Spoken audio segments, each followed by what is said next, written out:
Welcome to the Human Capital Innovations Podcast, your go-to source for personal, professional, and organizational growth and development. We hope you tune in often for all things people management, organizational development and change, organizational leadership, and social impact related. Maximize your personal and organizational potential with Human Capital Innovations Podcast.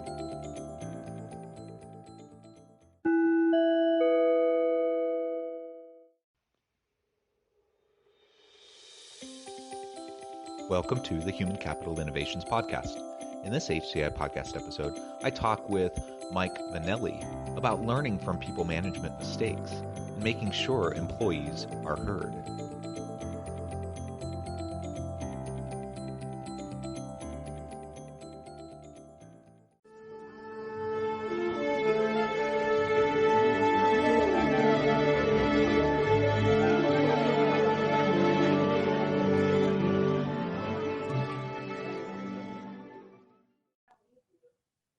Mike Vannelli, welcome to the Human Capital Innovations Podcast.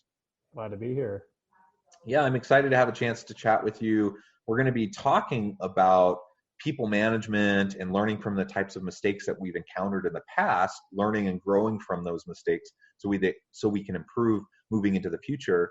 And part of that is making sure that our employees feel heard and that we can hear their good ideas and capture them and act on them. That is really important for a variety of reasons. So those are the types of things we're going to be discussing today. As we get started, I just wanted to share Mike's bio for everyone. Mike Vannelli is the head video producer with NV Creative. In this role, Mike leads a production team to fill commercials for online and TV ads. Mike has produced over 2,000 video ads to date. He is no stranger to the film and TV industry, having spent 10 years in the business where he has produced TV shows and music videos for big name artists. Mike specializes in making sure each commercial NV Creative produces is unique and delivers the message the brand, product, or business is looking to convey to their target audience. Mike helps clients to get more sales by getting more people to watch their videos. NV Creative offers all kinds of services from explainer videos that focus on the product, brand, or company to national TV campaigns that get a brand more known. NV also offers an ad campaign service to get your brand, product, or business seen. So again, thank you, Mike, for joining me today. I've interviewed lots of people from lots of different industries across the world, and I believe you're the first one in video production and ad production that I've interviewed. And I really look forward to getting your perspective on people management issues within that industry.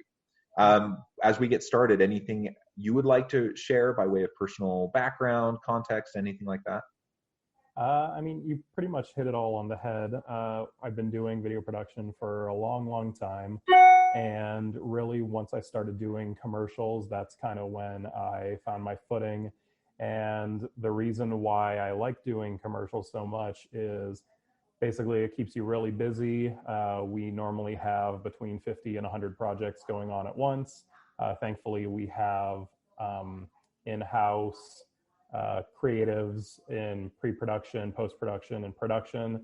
So we really don't have to outsource a lot. And that gives us the bandwidth to take on so many projects at once. And also, the variety of commercials, we've done everything from bidets to, hair growing pills to really, you name it, we've probably done it. Well, that's fun, and it's an area, skill set, and expertise that I just simply don't have. So it's fun to touch base with you just in that regard. But again, a unique industry, one that I haven't really explored much on this podcast in the past. Both in terms of the TV and movie industry, but also the ad industry and PR and marketing and those sorts of things. So I really look forward to this. As we launch into the discussion, I thought maybe the first thing we could talk about is some of the types of things you've implemented as a leader in your company so that employees can feel heard, so that employees can share their ideas in a constructive way where it can actually add to the broader dialogue and help move your organization forward in a positive direction. Sure.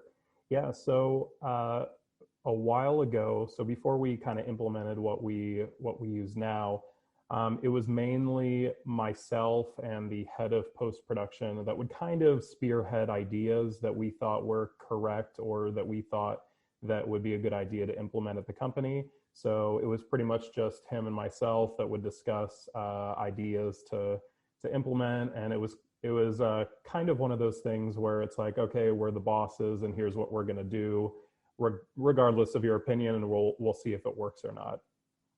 And that could have been ideas that we had for the pre-production team, that him and I don't work a lot in the pre-production team, but again, it's us, being the bosses saying, hey, this is what we think is best, and they might have thought, that's not really what we do here or whatever.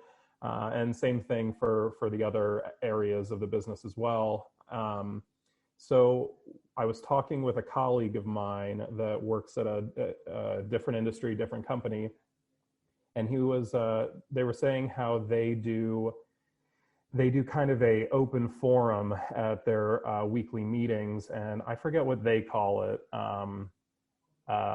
They call it something else, but basically before the lockdowns, we used to have weekly, what we call serial meetings. So basically everybody would kind of put down on a list what their favorite cereal would be, and our production assistant would go to the store and buy all the cereals. And so that was kind of a breakfast meeting that we didn't want to be too formal. So that's why we did cereal rather than like catering and, all this other stuff.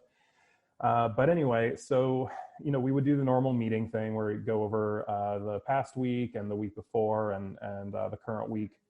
But then we started implementing a thing that we called a hypo session, and hypo short for hypothesis.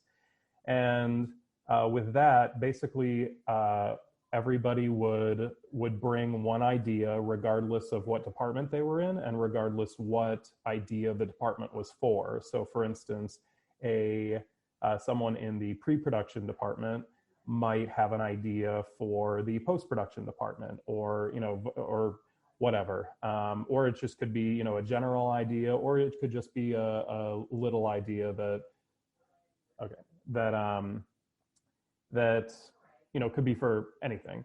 And so what happened is we really started getting good ideas for the company itself, and even little things that we didn't even realize needed fixing. They would submit things that we didn't even know needed fixing, or just little things that we would have never thought of. So for instance, let's see. So for instance, we have a lot of products that we get for commercials every day, and we keep them in kind of a donation bin in the back that once we're done with the products, they clear. A lot of the products we get, they don't need returned. So we keep them in a donation bin that we allow people from our company to just take home if they need. But and then if they just sit there for too long, we just donate them. But they're a lot of our actors and a lot of our other staff, there are certain items that are kind of bigger ticket items that people want to call dibs on and claim prior to even filming. And so a lot of people were kind of saying, oh well, if I'm not in the office, then that's not really fair because I would really want it, and so there's something that we have to do about that. And so somebody said, well, can we create like an online reservation form or something that when we get a product in, we can just go on the form and just reserve it, and it's kind of first come, first serve rather than whoever's there at the time. And we were like, oh yeah, that's a good idea. So we did that, and it's been working out really well. But it was mainly just a way to, like I said, allow any person from any department to give an idea for any other department. And the reason we called it a hypothesis session rather than brainstorming or whatever is everybody's ideas get heard and everybody's ideas get put on a master list. And then from there, it is up to myself and my head of post, who's the other boss, it is up to us to kind of go through there and see if it's feasible. And we even actually try out some of them, and some of them don't work, but we still try them out. And I think that the rest of our staff really likes that they can see that we're actually trying it out, even if it doesn't work, because then again, they feel heard. It's not like we heard them and then we just kind of brushed it off to the side and it's kind of like whatever we say goes. They see, oh, well, they tried it out, it didn't work, but hey, at least we know that they're listening. Yeah, I really love that. And it doesn't need to be anything complex. It's just a simple meeting that you have on a regular basis. You have a mechanism in place for it to be evaluated, to test things out. I love that framing. I contrast that with an experience that I had at an organization. This was, a long time ago, 15 plus years ago. And they had like a innovation bonus. And so if someone came up with a really good idea that they decided to implement, then they would give you, I don't know, $1,000 or something. And they had this online submission form, and you just go in and you'd submit it. And then it was like a black hole. You never heard anything, right? And they never acknowledged you for submitting. I remember, especially when I was early at that organization, I'm just an observant guy. So I'm just wandering around. I'm just observing things. And so I would submit ideas, and I never heard anything back.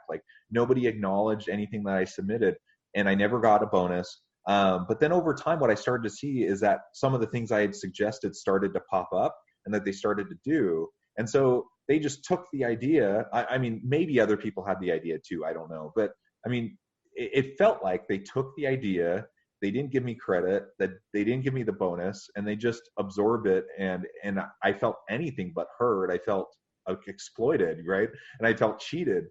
And so, and you know what? I wouldn't have needed the carrot of a bonus, dangled in front of me. Just like someone listening, and I have the opportunity to share this idea, and I know someone's going to listen, they're going to try it, or at least consider it. That would have been meaningful. And so that sounds like what you're doing. It doesn't need to be complicated, but that can go a long way in helping employees feel part of a bigger team and feeling more meaning and purpose in what they're doing. Yeah, because we don't really need to, like you said, dangle the carrot of a bonus in front of them, because a lot of the ideas that they're coming up with, it's either to help with the workflow or help with something in their department directly or the company as a whole, or it's even sometimes a pain point that they kind of, because with pre-production, production, post-production, even though they're separate departments, they all work together. And, for instance, if the post-production is editing a project and doing some visual effects, then they might contact pre-production and say hey, when you were working with the client, what did they say about this effect? What did the script say? What was your conversation? So they are, communicating. And so when they're submitting hypothesis ideas, then it's kind of, again, they don't really need the carrot. They just want to see something implemented that would help them or would help another department. And kind of the reward is the chance that gets implemented, and that they, their work is easier or their colleagues' work is easier.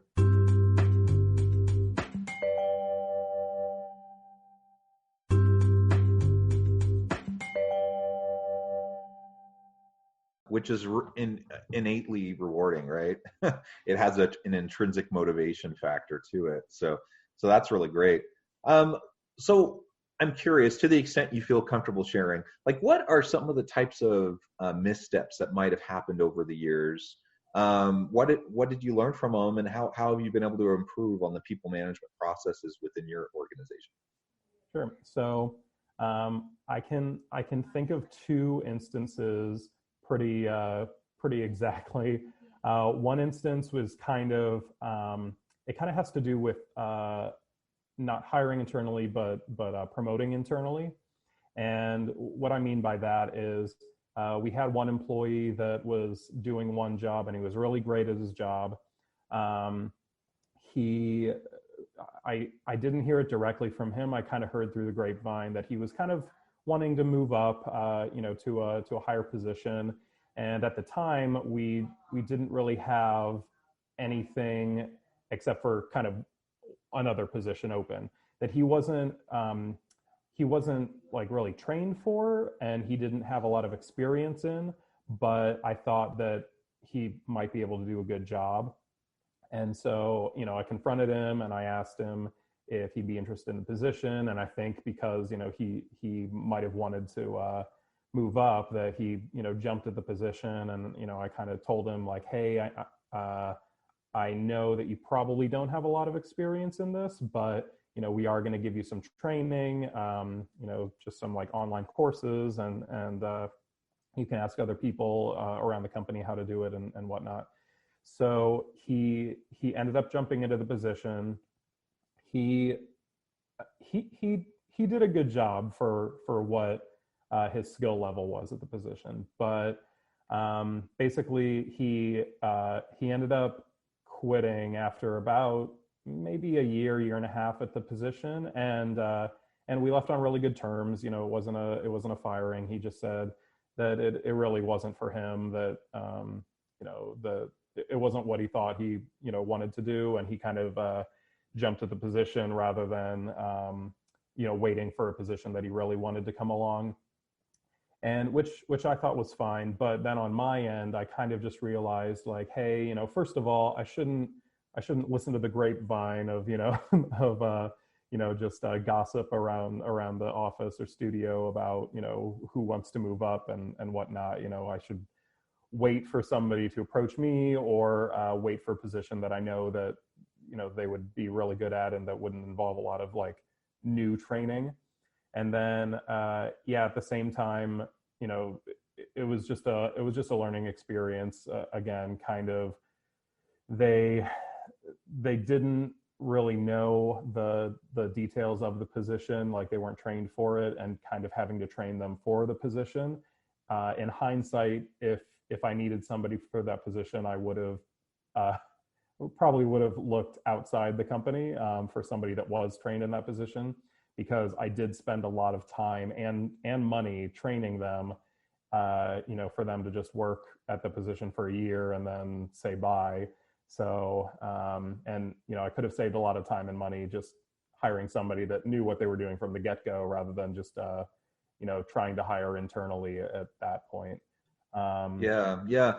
I think it's good that you were trying to keep your ear to the ground, trying to be aware, that that's something that your people might want, opportunities, right? And so thinking about succession planning, thinking about career development planning and opportunities for people is a really good thing to do. But it is tricky. And I've seen this kind of problem happen in many organizations, where they know they have someone who is interested in moving up. The fit of like whatever's available for them to move up isn't really there, but they try to do it anyways, and they try to fit them in. It just doesn't work out. And then, like you said, it's a cost and expense to you, the leader in the organization, but you're also setting the person up for failure. So your motive is a good one. Your motive is you want to give this person an opportunity to develop, to grow, to move up in their career. But unfortunately, the effect is it hurts the organization, and it usually hurts them because they're not as successful as they could have been. They're not as happy because the fit isn't as good as it should have been. And ultimately, it's just, it's not going to work out. So it's important for us to definitely keep, be attentive to and keep in mind those types of issues, but only when it is a good fit. And ultimately we can help our people and, be proactive and have conversations with our people and help them understand, like, this is what this would entail. This is what you need to do. Maybe now is not the right time. Maybe you can go back to school. Maybe you can do your own training, and you'll be ready the next time the position comes available. Just having those types of dialogues can be really effective.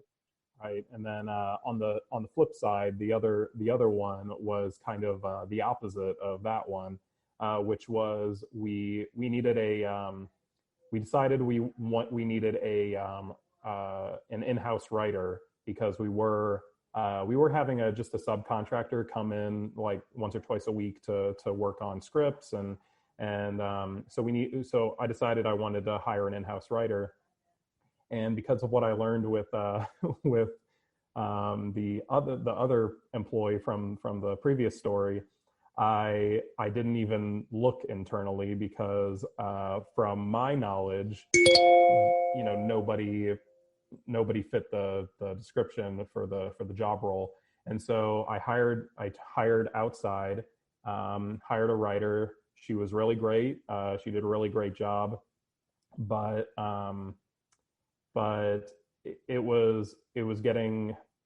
it just wasn't cost effective to have an in-house writer after all. But she still worked here again for about a year, and that was a layoff. So we let her go. And again, it was just a financial decision. She did a really great job, but we just said, because you're only a writer, there are times when the script writing is kind of down. So there might be weeks where she writes 15 scripts. There might be weeks where she writes 2 scripts, and then she's just kind of like sitting there waiting. And so so after letting her go, we did try to outsource it for a little while. And again, it came back to like, well, I'm not really enjoying it. And it actually came up in a hypo session where somebody mentioned that one of our staff members from another department, from pre-production, was and he was an admin. He wasn't creative, so he was just communicating with clients. That he was a writing major, and that I did notice that if he kind of got through everything he needed to do, he did have some downtime, maybe like once a day, once every other day. And so so I didn't know that, and I approached him, and I said like, hey, I noticed that if you get through like all your contacts that you need to, and you get done what you need to do, you have like a little bit of downtime every day. So I was wondering if if you'd be interested in trying out writing a couple scripts, since you already know kind of the workflow. You've been you communicate with the clients, and so you know what they want anyway. Would you be open to that? And he said absolutely. And so so we tried him out for a little while, and he's been one of our head writers ever since, and it's worked out really well. But again, it was like kind of the opposite, where I didn't want to hire internally because I didn't know anybody had the skills, and so I hired somebody else, and then it didn't work out because sometimes they didn't have enough to work on. And then when I realized that I could hire internally, he not only, because I knew he was busy with like his administration stuff, but then once he gets done with that, then he works on scripts. And so it's never like downtime like it was with the dedicated writer. And yeah, he's still writing today. Yeah, what good examples, contrasting examples of the same phenomenon. And I guess really what that illustrates is there's no like one size fits all approach. Mm-hmm. That you have to take each of those situations one by one and assess what the needs are, what the business case for the position is, what the talents of your team are. And as long as we're observant and we're aware of our people, we know our people, then we can start to find those fits or avoid the misfits that might not occur as we're trying to move forward in a positive direction.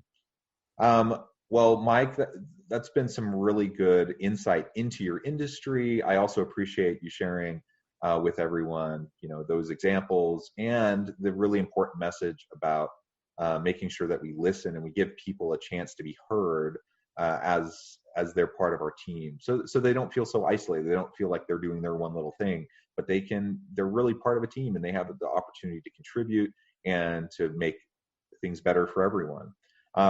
We're drawing short on time, so I want to respect your time.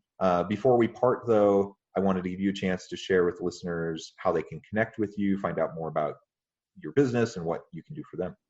Sure. So like you said before, the company is NV Creative, and pretty much the tagline is we make videos and ads for business products and brands. And we can be found on our website at thinkenvy.com. That's THINKENVY.com. And we're also all on the social medias, Instagram, Facebook, YouTube. It's all Think Envy. So you can find us anywhere. And the one good thing about us is that, like I said before, we have mostly everything in-house, including we have our own studio, we have our own equipment, we have our own standing sets. So pretty much we can almost do a video for really any tier. We've done like videos for single people and startups all the way up to the Fortune 500 companies. So anywhere in the middle we can handle content for. Excellent. Well, thank you, Mike. It's been a real pleasure talking with you. I appreciate you sharing your insights. And I hope listeners will check you out, go look on your LinkedIn, get connected, see if there's anything you can do for them. I hope everyone stays healthy and safe, that everyone can continue to find meaning and purpose at work each and every day. And I hope everyone has a great week. Thank you. Thanks so much.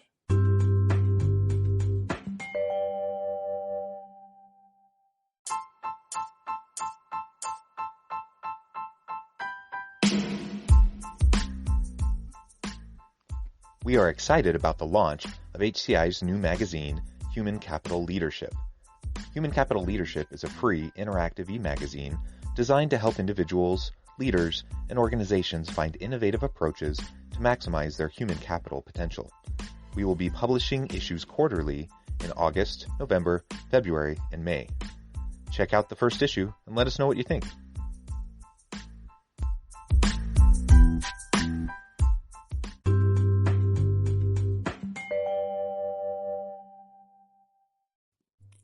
Thanks again for joining us for this episode of the Human Capital Innovations Podcast. I hope you stay healthy and safe and that you have a great week.